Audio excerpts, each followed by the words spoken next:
92.7 big FM पे आप सुन रहे हैं यादों का idiot box with Nilesh Mishra.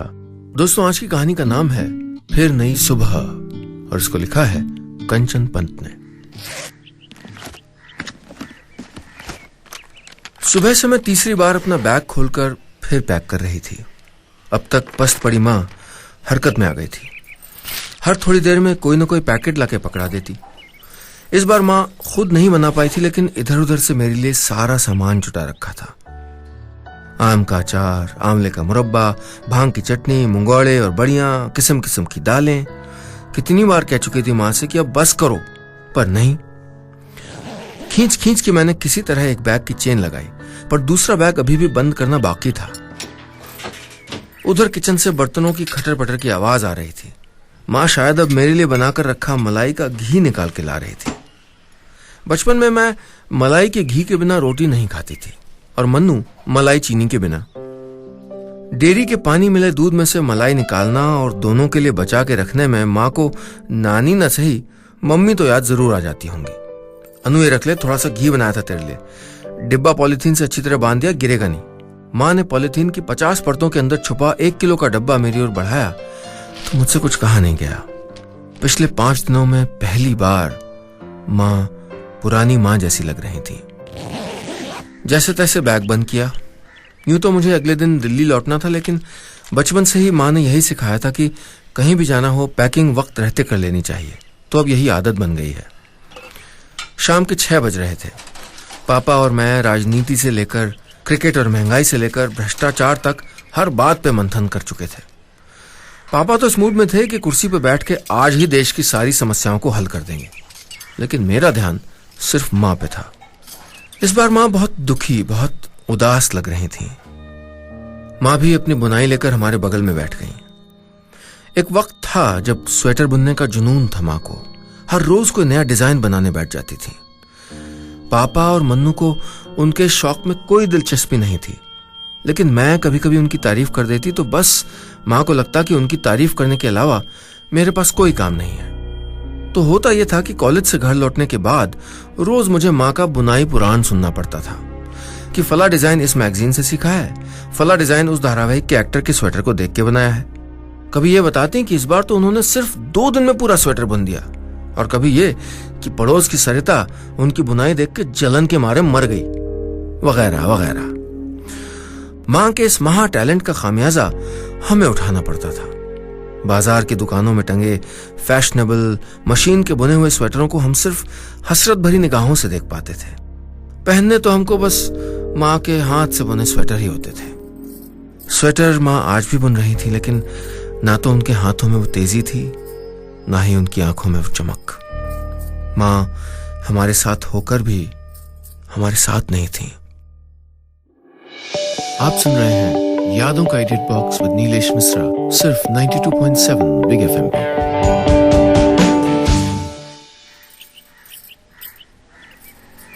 मैं बार बार माँ की ओर देख रही थी। उनके हाथ की सिलाई को पहली बार ऊन में उलझते देखा था मैंने। सिर्फ 52 साल उम्र थी माँ की, आंखें भी बिल्कुल ठीक थीं, लेकिन उन्होंने अपने ऊपर जैसे बुढ़ापा ओढ़ लिया था।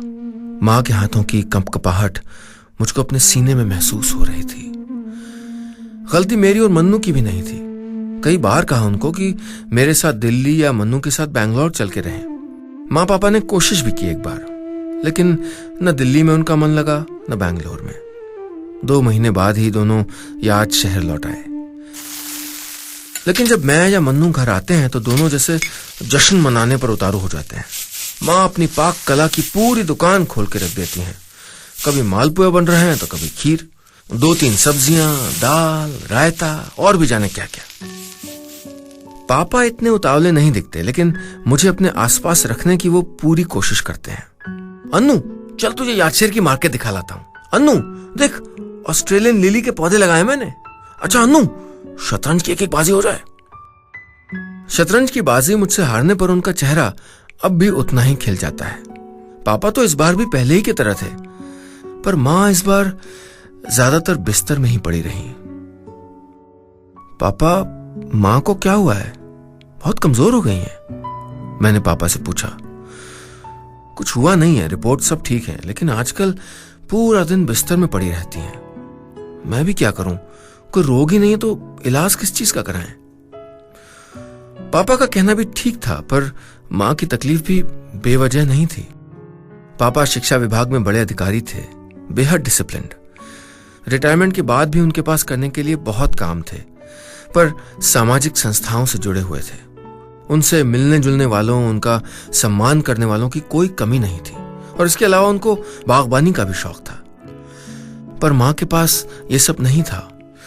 जब तक मैं और मन्नू याद शहर में थे, हमें हर वक्त मां की जरूरत होती थी। मां के पास भी करने के लिए बहुत काम होता। हमारी फरमाइशें पूरी करनी होती थीं, हमारे खाने पीने, सोने जागने का ध्यान रखना होता था। मेरे और मन्नू के झगड़े सुलझाने होते थे, मन्नू के दोस्तों पर नजर रखनी होती थी, मेरी सहेलियों का हिसाब किताब रखना होता था। याद शहर से जाने के बाद मैंने और मन्नू ने तो मां के बिना रहने की आदत डाल ली थी, लेकिन मां हमारे बिना रहने की आदत नहीं डाल पाई थी। शायद मां ने यह मान लिया था कि अब किसी को उनकी जरूरत नहीं है, और यही ख्याल उनको अंदर से थकाया जा रहा था।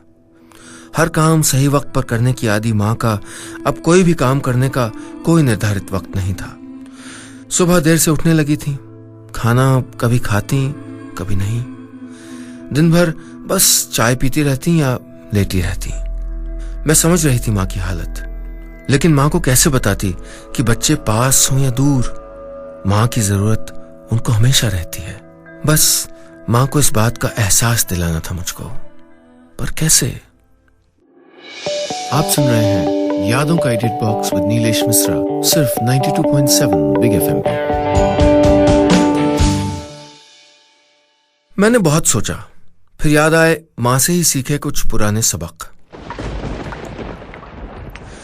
मैं 7वीं क्लास में पढ़ती थी उन दिनों।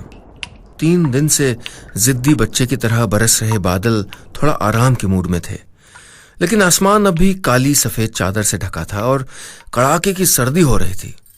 3 दिन की कैद से मैं और मन्नू दोनों उकता गए थे। मन्नू तो मम्मी की नजर बचा के घर से बाहर खिसक लिया, लेकिन मुझको मम्मी ने पकड़ लिया। अनु, गैस की गाड़ी आने वाली होगी, जा थोड़ी देर नंबर तो लगा दे। मर गए, गैस की गाड़ी। दुनिया में मन्नू और मैं सबसे ज्यादा अगर किसी चीज से चिढ़ते थे तो वो थी ये मुई गैस की गाड़ी। हमारे मोहल्ले में गैस सिलेंडर का बुकिंग सेंटर तो था नहीं। महीने में एक बार गैस सिलेंडर वाली गाड़ी आती थी। मुझे और मन्नू को हर महीने बारी बारी से गैस की लाइन में लगना पड़ता था। इस महीने मन्नू का नंबर था, लेकिन वो शैतान सुबह से पता नहीं कहां गायब हो गया था और गैस की लाइन में मुझको लगना पड़ा।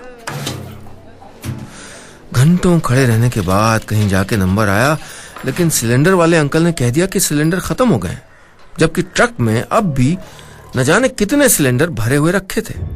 हर बार यही होता था, सिलेंडर वाले अंकल होटल वालों को ज्यादा दाम में सिलेंडर बेच देते थे। सब लोग अपने घरों को लौट गए थे, लेकिन मैं अड़ गई कि मुझको सिलेंडर चाहिए चाहिए, और आखिरकार सिलेंडर वाले अंकल को मुझे सिलेंडर देना ही पड़ा। उस दिन घर लौटते वक्त सिर्फ मेरा गैस सिलेंडर ही नहीं भरा था, मेरा दिल भी एक अलग आत्मविश्वास से भरा हुआ था।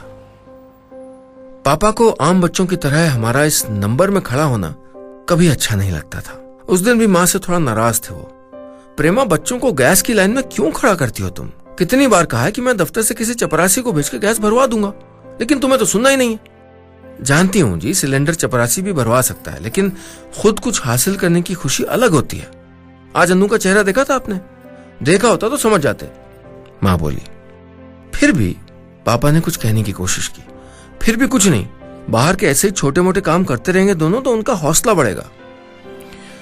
मां की बात सुनकर मेरा हौसला कुछ और बढ़ गया था, और वो 8वीं में सेकंड आने पर जब मन्नू बिल्कुल उदास हो गया था। पहली बार क्लास में फर्स्ट नहीं आ पाया था मन्नू। पापा और मुझको दोनों को बहुत बुरा लग रहा था। बस मां ही उसका रिजल्ट देख के खुश हो गई थी। अरे, गणित में तेरे 80 नंबर आए, बाप रे! मैं तो कभी 60 से ज्यादा नंबर ला ही नहीं पाई। मां ने कहा तो पहली बार हम दोनों का ध्यान गणित के मार्क्स पे गया। पापा ने मन्नू को गोद में उठा लिया। गणित और फिजिक्स दोनों में मन्नू के सबसे ज्यादा नंबर थे। पापा को बस इतने से ही मतलब था। मन्नू भी थोड़ी देर में चहकने लगा। मां ने बिना बताए बिना जताए हर बार हम सबका हौसला बढ़ाया था, हमारे लड़खड़ाते कदमों को सहारा दिया था। अब मां बनने की बारी मेरी थी। आप सुन रहे हैं यादों का edit box with Nilesh Mishra, सिर्फ 92.7 बिग एफएम पे। यूं तो सुबह जल्दी उठना मुझसे नहीं हो पाता था, लेकिन किसी को सुधारना है तो पहले खुद सुधरना पड़ता है। मैंने सुबह 5 बजे का अलार्म लगाया और रात को थोड़ा जल्दी सो गई। सुबह भी रजाई छोड़ने का मन नहीं था, सोचा एक आध झपकी और ले लूं, पर मैं किसी तरह उठी गई। ट्रैक सूट पहना, जूते कसे और पहुंच गई माँ पापा के कमरे में। पापा स्वेटर पहने, कानों पर मफलर लपेटे, रोज की तरह सुबह की सैर के लिए तैयार थे। मुझे देख के थोड़ा हैरान हुए। तू भी चल रही आज? पापा ने पूछा। मैं भी नहीं, हम भी, मैंने माँ की ओर इशारा किया। भूल जाओ फिर तो, पापा हंस पड़े। जवाब में मैं भी हंसी और फिर माँ को उठाने लगी। माँ उठो, 5:15 बज गए, मॉर्निंग वॉक के लिए जाना है। माँ नींदमयी कुनमुनाई। परेशान मत कर अन्नू, मेरी कमर में दर्द है, सोने दे। मैं जानती थी कि माँ की कमर में, टांगों में, घुटनों में और सबसे ज्यादा सर में दर्द है, और इसकी वजह भी जानती थी। शरीर हिले डुलेगा नहीं, दिमाग हर वक्त उल्टी बातें सोचता रहेगा तो दर्द तो होगा ही। कोई दर्द वर्द नहीं है माँ, चलो उठो। मैंने जिद की और तब तक करती रही जब तक माँ बिस्तर से उठ नहीं गई। मुझे लगा था कि माँ को सैर पर ले जाकर मैंने बहुत बड़ी जंग जीत ली है, लेकिन बाहर निकले तो मेरा सारा उत्साह फुस हो गया। माँ हर 30-40 मीटर पर हांफने लगती, हर मोड़ पर वापस लौटने के लिए कहने लगती। पापा उकताकर आगे निकल गए। किसी तरह 1 घंटे में माँ ने 1 किलोमीटर का रास्ता तय किया, लेकिन मैं इतनी जल्दी हार मानने वाली नहीं थी। पराठे खाना तो दूर, पिछले 1-2 साल से मैंने पराठे सूंघने भी छोड़ रखे थे, लेकिन आज मेरा मन हुआ गोभी के पराठे खाने का, वो भी माँ के हाथ के। बचपन में माँ ने हमको ठूस ठूस के गोभी के, आलू के, मेथी के पराठे खिलाए थे। खुद भी उनको पराठे बहुत पसंद थे। पापा को तला भुना मसाले वाला खाना मना है। उनके लिए पहले भी खिचड़ी, मूंग की दाल या फिर उबली हुई सब्जियां बनती थी। हमारे जाने के बाद कुछ महीनों तक माँ अपने लिए अलग से खाना बनाती रही, पर बाद में पापा के ही खाने में अपने लिए अलग से नमक और मिर्च डालने लगी। धीरे धीरे ये भी छूट गया और माँ को पता भी नहीं चला कि उनके खाने की तरह कब उनकी जिंदगी भी फीकी और बेस्वाद हो गई। माँ पराठे बनाने गई तो थोड़ी देर में मदद करने के लिए मैं भी पहुंच गई। रसोई की हालत कुछ वैसी ही थी जैसे कई साल पहले तब हुई थी जब मैंने पहली बार खाना बनाया था। मसाले के डिब्बे, सब्जियों के छिलके, चाकू, चम्मच सब स्लैब पे जहां तहां बिखरा हुआ था। अन्नू, ये सामान इसलिए नहीं फैला कि तुझको ढंग से रखना नहीं आता, इसलिए फैला हुआ है कि तेरा मन यहां नहीं है, माँ ने तब कहा था। दिल किया कि माँ की कही बात उन्हीं के सामने दोहरा दूं, लेकिन फिर खुद ही बिखरी हुई रसोई संभालने में जुट गई। माँ की जिंदगी भी इसी तरह संभालनी थी मुझको, और ये काम पापा की मदद के बिना नहीं हो सकता था। आप सुन रहे हैं यादों का edit box with Nilesh Mishra, सिर्फ 92.7 बिग एफएम पे।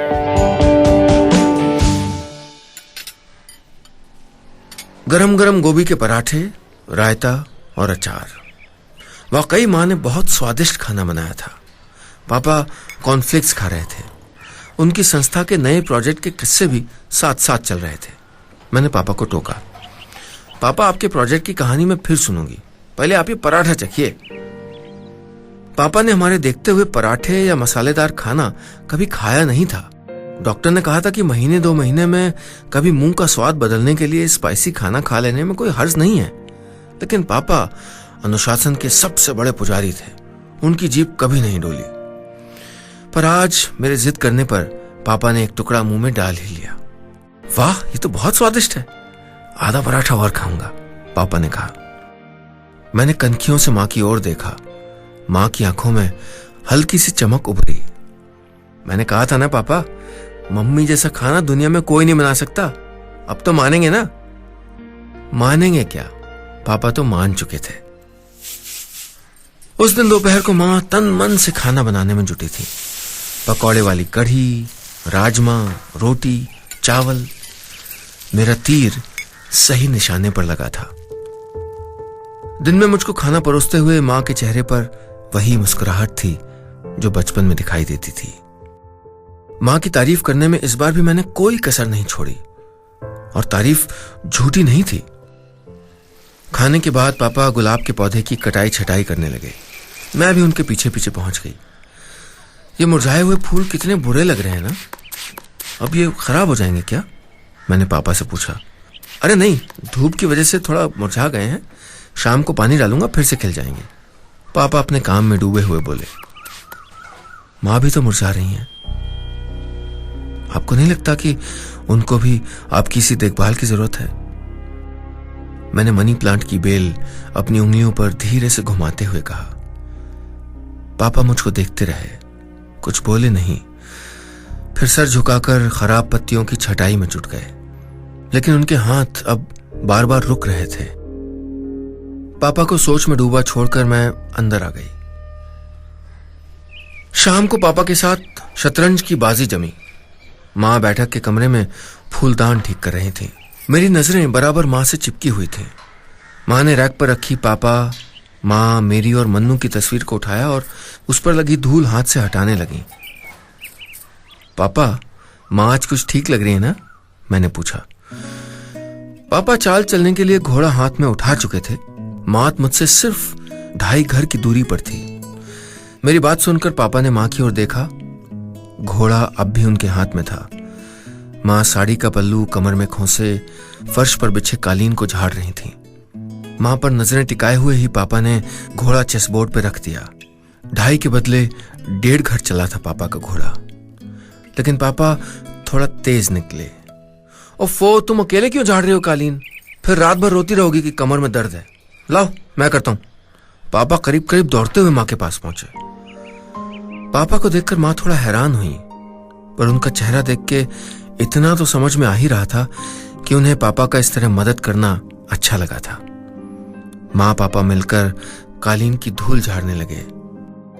मैं दूर से उन्हें देखकर मुस्कुरा रही थी। शायद मां की उदासी से भी धूल थोड़ा थोड़ा हटने लगी थी। आप सुन रहे हैं यादों का edit box with Nilesh Mishra, सिर्फ 92.7 बिग FM पे।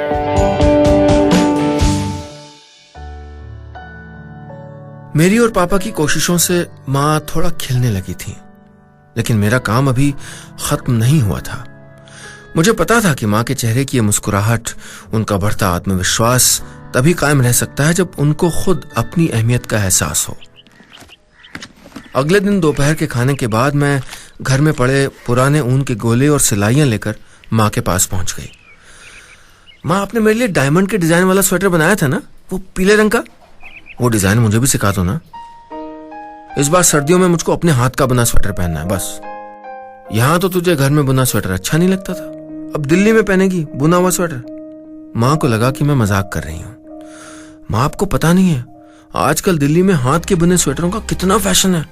मैं पहन लूंगी, आप सिखा तो दो। मैं बच्चों की तरह मचलते हुए बोली। थोड़ी देर तक मेरी जिद पर रखने के लिए मां मुझको बुनाई सिखाने लगी। नीचे की पट्टी 12 नंबर की सिलाई से, स्वेटर का डिजाइन 10 नंबर की सिलाई से। ये फंदा सीधा पड़ेगा, वो फंदा उल्टा। अब दूसरे रंग का ऊन लगा। ऊन का गोला धीरे धीरे एक सुंदर डिजाइन वाले स्वेटर में बदलने चला था, और मां गौर से मेरे हाथों को सिलाइयों से खेलते देख रही थी। मां, आपको इतनी अच्छी बुनाई आती है, आप एक छोटा बुनाई सेंटर क्यों नहीं खोल लेते हो? मैंने कहा। अरे नहीं बाबा, मुझसे कहाँ होगा ये सब। मां ने कहा तो यही था, लेकिन उनका भाव कुछ यूं था कि कैसा हो सकता है। सालों पहले कभी मां ने एक बार अपना बुनाई सेंटर खोलने की बात कही थी, लेकिन मेरी बोर्ड परीक्षा की तैयारियां उस वक्त शायद मां के लिए बुनाई सेंटर से ज्यादा जरूरी रही होंगी। पापा के साथ मिलकर मैंने बुनाई सेंटर खोलने की तैयारी शुरू कर दी। काम शुरू होने में अभी थोड़ा वक्त लगना था, लेकिन मां ने पुराने बैग में पड़ी ऊन और सिलाइयां फिर निकाल ली थीं। बुनाई सेंटर का नाम भी चुन लिया गया था, प्रयास, और उसके बोर्ड के डिजाइन पे भी काम शुरू हो गया। कई सालों के बाद माँ ने फिर से सिर्फ 2 दिन में स्वेटर बुन डाला था, इंद्रधनुष के डिजाइन वाला। अनु देख तो कैसा लग रहा है, कल रात भर बैठ के पूरा किया है स्वेटर। माँ किसी छोटे बच्चे की तरह किलकती हुई बोली, लेकिन मेरी नजरें स्वेटर पे नहीं थीं, माँ के चेहरे पे थीं। स्वेटर के इंद्रधनुष के सारे रंग माँ के चेहरे पे झिलमिलाने लगे थे। बस इतनी सी थी ये कहानी।